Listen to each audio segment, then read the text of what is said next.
नमस्कार, मेरा नाम अजय शर्मा है। मैं सहारनपुर से ही हूँ और आईटी रुड़की से कंप्यूटर साइंस में ग्रेजुएशन किया है। उसके बाद मैं इंडस्ट्री में काफ़ी साल रहा हूँ और मेरे जो कोर एरिया रहा है वो क्लाउड कंप्यूटिंग और बिग डेटा रहा है। उसके बाद काम करते हुए मुझे समझ में आया कि जो बड़ी नीड अपनी सोसाइटी के अंदर है, इंडिया के अंदर है, उसमें एक सोशल मीडिया जो सेगमेंट है उसका बहुत ज़्यादा इम्पैक्ट हमारी सोसाइटी के ऊपर पड़ रहा है। लगभग 3 घंटे 12 मिनट अभी ऑन एन एवरेज एक यूज़र सोशल मीडिया के ऊपर बिता रहा है और वो डेली उसको यूज़ करता है और उसके बाद उसको लगता है कि उसका टाइम वेस्ट ही हो गया, लेकिन वो एक एडिक्शन की तरह फिर डेली उसका ये लूप चलता रहता है। दूसरा एक बड़ा विषय इसमें है कि जितने भी सोशल मीडिया प्लेटफॉर्म्स हम यूज़ कर रहे हैं वो सबके सब अमेरिकन हैं मोस्टली। अगर आप ट्विटर, फेसबुक, इंस्टाग्राम, व्हाट्सएप किसी की भी बात करते हैं। साथियों नमस्कार और मेरा नाम है पुरुषोत्तम सैनी और आप देख रहे हैं केकेजी न्यूज़ का डिजिटल पेज। दर्शकों, जैसे कि आप जानते हैं कि हमारे देश के अंदर तमाम एक ऐसे एप्लीकेशन चल रहे हैं जिनको हम रोजमर्रा की जिंदगी में इस्तेमाल करते हैं, चाहे वो फेसबुक हो, चाहे वो ट्विटर हो या फिर इंस्टाग्राम जैसे तमाम ऐसे एप्लीकेशन हैं जो हमारे हिंदुस्तान के एप्लीकेशन ना होकर विदेशी कंपनियों के एप्लीकेशन है। मगर हमारे जनपद सहारनपुर के एक रहने वाले एक ऐसी शख्सियत ने इन चीज़ों पर गौर फरमाया और एक एप्लीकेशन तैयार किया जिसका नाम है पोगोसो, और उन्हीं शख्स से हम बात करने के लिए मौजूद हैं। सबसे पहले सर आपका स्वागत करते हैं शर्मा जी। धन्यवाद पुरुषोत्तम जी। सर वैसे तो हमारे देश के अंदर तमाम ऐसे एप्लीकेशन चल रहे हैं कि हम अपनी बात को तुरंत किसी भी प्लेटफॉर्म पर रख सकते हैं। सर ये सोच कैसे है कि हमें अपने हिंदुस्तान का एक स्वदेशी ऐप बनाना चाहिए? तो इसके पहले मैं थोड़ा मूल विषय में आपको बताता हूँ कि तो हम ध्यान देते हैं कि हमारा जीवन पूरा डिजिटल आधारित होता जा रहा है जी। जैसे भी आपने बोला कि जितनी भी हम एप्लीकेशंस यूज़ कर रहे हैं रोज़मर्रा के जीवन में, फेसबुक है, इंस्टाग्राम है, ट्विटर है, लिंक्डइन है, व्हाट्सएप है, तो सबके सब एक तो ये विदेशी अमेरिकन प्लेटफॉर्म्स हैं जिनको पहले अमेरिका में बनाया गया, अमेरिका की जनता के लिए। वहाँ ये पहले विकसित हुए, उसके बाद ये बाकी देशों में उपलब्ध कराए गए। और अभी अगर हम बात करें तो इंडिया में ऑन एन एवरेज 192 मिनट 3 घंटा 12 मिनट एक व्यक्ति सोशल मीडिया के ऊपर टाइम बिता रहा है। तो उसका एक ह्यूज इम्पैक्ट है हमारे जीवन के ऊपर, चाहे वो व्यक्तिगत रूप से हो, हमारे व्यक्तिगत रिलेशंस जो होते हैं परिवार के अंदर उसको वो रिशेप कर रहा है, हमारा सामाजिक ताना बाना चेंज कर रहा है, राजनीतिक और आर्थिक इम्पैक्ट तो हम सब जानते हैं सोशल मीडिया कितना बड़ा हो चुका है। तो इस सब में जो मूल विचार ये आता है कि हम इंडिया के 150 करोड़ लोग हैं और एक आईटी सुपर पावर हमें बोला जाता है, और इन सब जो प्लेटफॉर्म्स हैं इतना ज़्यादा इनका हम यूज़ कर रहे हैं फिर भी, लेकिन हमारे पास अपना कोई प्लेटफॉर्म नहीं है।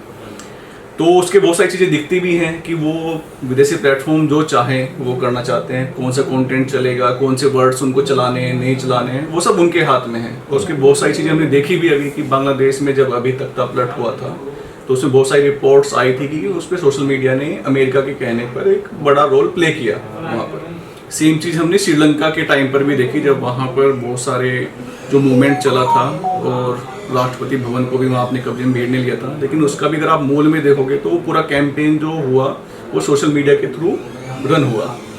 तो सोशल मीडिया सिर्फ एक छोटा सा एंटरटेनमेंट का माध्यम ना रहकर एक बड़ा विषय बन चुका है जो पूरी सोसाइटी को रिशेप कर रहा है। तो ये विचार मेरे मन में थे, और जैसे आपने बताया कि मैं आईटी रुड़की से कंप्यूटर साइंस में ग्रेजुएशन किया है, उसके बाद मेरी फील्ड बिग डेटा और क्लाउड कंप्यूटिंग की रही है जिसको डीप टेक भी बोला जाता है। तो उसमें मैं कई साल तक मैंने काम किया। तो फिर उसके बाद मेरे मन में विचार आया कि यार कि ये जो नॉलेज मैंने अपनी ली है और देश के बेस्ट इंस्टीट्यूट से मैंने पढ़ाई की है तो उसका फ़ायदा कुछ देश को भी मिलना चाहिए। तो उसमें फिर मैंने ये पर्टिकुलर फील्ड चुनी कि हम क्यों ना अपना एक सोशल मीडिया क्रिएट करें। उसमें भी फिर मैंने कि जो मेरा होम टाउन है सहारनपुर, कि यहीं से शुरुआत क्यों ना की जाए इसकी। तो ये प्लेटफॉर्म हमने विश्व स्तरीय टेक्नोलॉजी के साथ बिल्ड किया है और इसको लॉन्च हमने अपने सहारनपुर जनपद से ही किया है। एक बार यहाँ जब ये अच्छे से इसकी टेस्टिंग हो जाएगी तब हम इसको पूरे देश के लिए ओपन कर देंगे। शर्मी, तमाम लोगों के मन में ऐसे सवाल रहते हैं कि इस तरह की एप्लीकेशंस होती हैं तो आपकी प्राइवेसी भंग होती है। क्या मानते हैं, कितना कुछ हम अपने नागरिकों को बता सकते हैं कि इसमें आपकी प्राइवेसी सेफ रहेगी या फिर अन्य थर्ड पार्टी इसको इस्तेमाल नहीं कर सकती? प्राइवेसी के जितने भी अच्छे मैंडेट जो गवर्नमेंट के ओर से दिए गए हैं वो सब के सब हमने इसमें इंक्लूड किए हैं। आपका डेटा जो पर्सनल डेटा इसको बोलते हैं वो पूर्णतः सुरक्षित है, चाहे वो आपका फ़ोन नंबर है, ईमेल है। आप जो पब्लिक करना चाहते हैं, पब्लिक पोस्ट हैं, सिर्फ वो आपके लिए पब्लिक है। बाकी सारे के सारे जितने भी चीज़ें होती है, जैसे बोल रहा हूँ कि गवर्नमेंट का अपना एक मैंडेट है सोशल मीडिया के लिए, वो सारे के सारे रूल्स इसके ऊपर अप्लाई किए गए हैं। और टेक्नोलॉजी वाइज मैं बोल ही रहा था कि विश्व स्तरीय टेक्नोलॉजी हमने यूज़ की है, तो ऐसा नहीं है कि कोई हैक कर लेगा उसको, या मतलब डेटा पूरा इंक्रिप्टेड जिसको बोलते हैं उस फॉर्म में जाता है।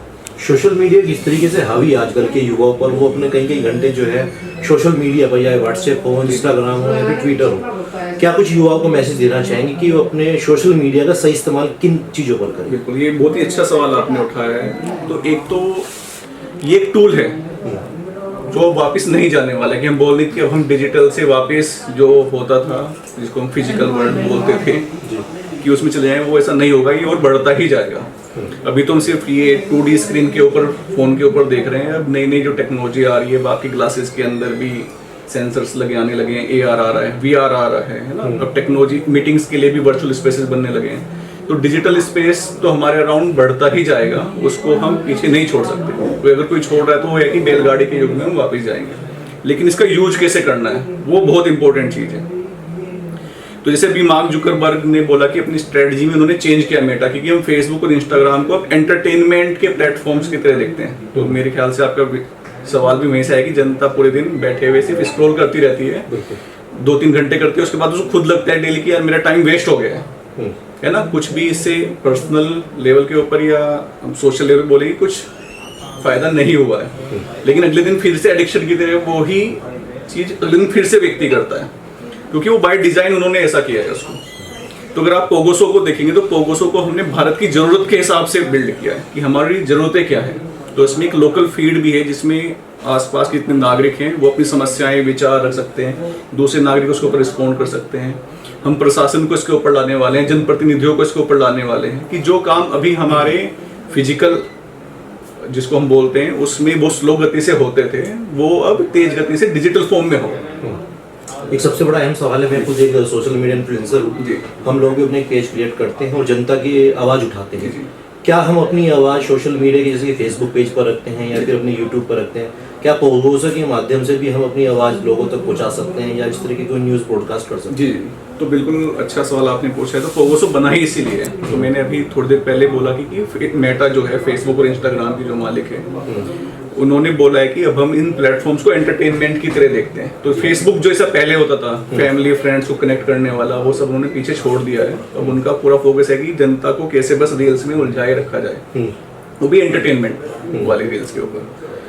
तो उसकी इतनी यूटिलिटी अब धीरे धीरे नहीं रहेगी। अगर आपको एंटरटेनमेंट के लिए देखना है तो आप देख सकते हो, लेकिन जैसा आपने बोला कि अगर हम अपनी आवाज़ उठाना चाहते हैं, अपने मुद्दे लोगों के बीच में ले जाना चाहते हैं, लोगों का समर्थन चाहते हैं, तो पोगोसो को बिल्कुल उसी ढंग से डिजाइन ही किया गया है। मतलब इसका मेन पर्पज ही यही है। फेसबुक पेज हो या फिर यूट्यूब चैनल से उनसे काफ़ी अच्छी खासी इनकम भी जनरेट करते हैं वो चैनल्स वाले। क्या पोगोसो से भी कुछ अच्छी खासी इनकम जनरेट कर सकते हैं? बिल्कुल, आप यहाँ पे भी इन्फ्लुएंसर बन सकते हैं, लोग आपको फॉलो कर सकते हैं। यहाँ पे सारी फैसिलिटीज आपको ब्लूटूथ वगैरह मिल सकता है। तो जैसे अगर आप अपना जो दायरा बढ़ाते हैं लोगों के बीच में, तो आप जो इन्फ्लुएंशियल इनकम जिसको बोलते हैं इंस्टाग्राम मेटा के ऊपर कर रहे हैं, तो वो आप यहाँ कर सकते हैं। और हम कुछ इंटरेस्टिंग टूल्स जल्द ही लेके आने वाले हैं जिससे आप बिल्कुल अलग ढंग से इनकम कर सकते हैं। चलिए आखिरी सवाल पूछना चाहेंगे आपसे, हमारे दर्शकों को क्या कुछ मैसेज देना चाहेंगे? क्या भारत सरकार के द्वारा या फिर उत्तर प्रदेश गवर्नमेंट के द्वारा कुछ प्रोत्साहन दिया जा रहा है, और क्या कुछ अपना मैसेज खासतौर से हमारे युवाओं को देना चाहते हैं? तो एक तो सरकारी अगर मैं बात करूं उसमें, तो जब से स्टार्टअप इंडिया प्रोग्राम आया है, एटलीस्ट एक माहौल बना है स्टार्टअप्स करने का। मैं खुद अपना देखूं, जब हम कॉलेज में एंटर किए थे तब में और आज के टाइम में काफ़ी फर्क आया है। मतलब मेरे जो जूनियर्स भी हैं वो बाय डिफॉल्ट वो कि स्टार्टअप्स के बारे में सोचने लगे हैं, क्योंकि माहौल चेंज हुआ है, प्रोसेसेस थोड़े फास्ट हुए हैं, डिजिटल प्रोसेसेस। पहले उसमें काफ़ी टाइम लगता था। तो ये तो काफ़ी मैं बोल सकता हूँ कि गवर्नमेंट ने अच्छा काम किया है, लेकिन कुछ चीज़ों पे अभी हमें बहुत ज़रूरत है। जैसे गवर्नमेंट अभी भी रिलाई करती है कि ट्विटर वगैरह के ऊपर, तो अगर आप देखें सहारनपुर पुलिस का हैंडल ट्विटर के ऊपर है। ट्विटर सहारनपुर में कोई यूज़ नहीं करता, सिटी में थोड़े बहुत करते होंगे, रूरल एरिया में तो कोई भी नहीं करता, लेकिन उनकी सारी अपडेट्स ट्विटर के ऊपर आती है। तो मेरा एक तो उनके साथ उनसे गुजारिश रहेगी कि आप पोगोसो एक बार ट्राई करके देखो, तो आप ज़्यादा अच्छे से अपने आसपास के नागरिकों तक पहुँच सकते हैं।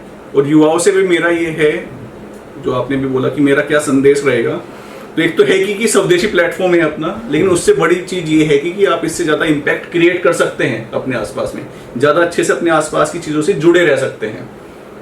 तो एक बार आप सब इस प्लेटफॉर्म को यूज करके देखिए और जो भी आपका फीडबैक है, अच्छा है बुरा है, क्या क्या चेंजेस इसके अंदर हो सकते हैं, वो हमें बताइए, हम इसके अंदर इनकॉर्पोरेट करेंगे। तो जैसे मैंने वापस बोला कि गवर्नमेंट की जितनी गाइडलाइंस है वो हमारी प्राइवेसी पॉलिसी और कंटेंट पॉलिसी में लिखी हुई हैं। और एक यूजर के लिए भी अगर आप किसी पोस्ट पे आते हैं तो आप किसी भी पोस्ट को म्यूट कर सकते हैं, अगर आपको पसंद नहीं आ रही है रिपोर्ट कर सकते हैं। अगर आपको यूजर ही लगातार आपको लग रहा है कि वो हैरेस कर रहा है, उसकी लैंग्वेज अच्छी नहीं है और आपको पसंद नहीं आए तो आप उस यूजर को ही म्यूट कर सकते हैं। तो वो सब फीचर्स इसके अंदर हैं। चलिए, बहुत बहुत शुक्रिया अपने कीमती समय देने के लिए। तो ये थे अजय शर्मा, जिनके द्वारा इस स्वदेशी एप्लीकेशन को लॉन्च किया गया और साफ तौर से कहा है कि जितने भी हमारे भारतीय हैं इस एप्लीकेशन को सपोर्ट करें और जितने भी दर्शक हैं हमारे इस वीडियो को ज़्यादा शेयर कीजिएगा और कमेंट सेक्शन में अपनी राय लिखना मत भूलिएगा। आज के लिए फिलहाल इतना ही। नमस्कार।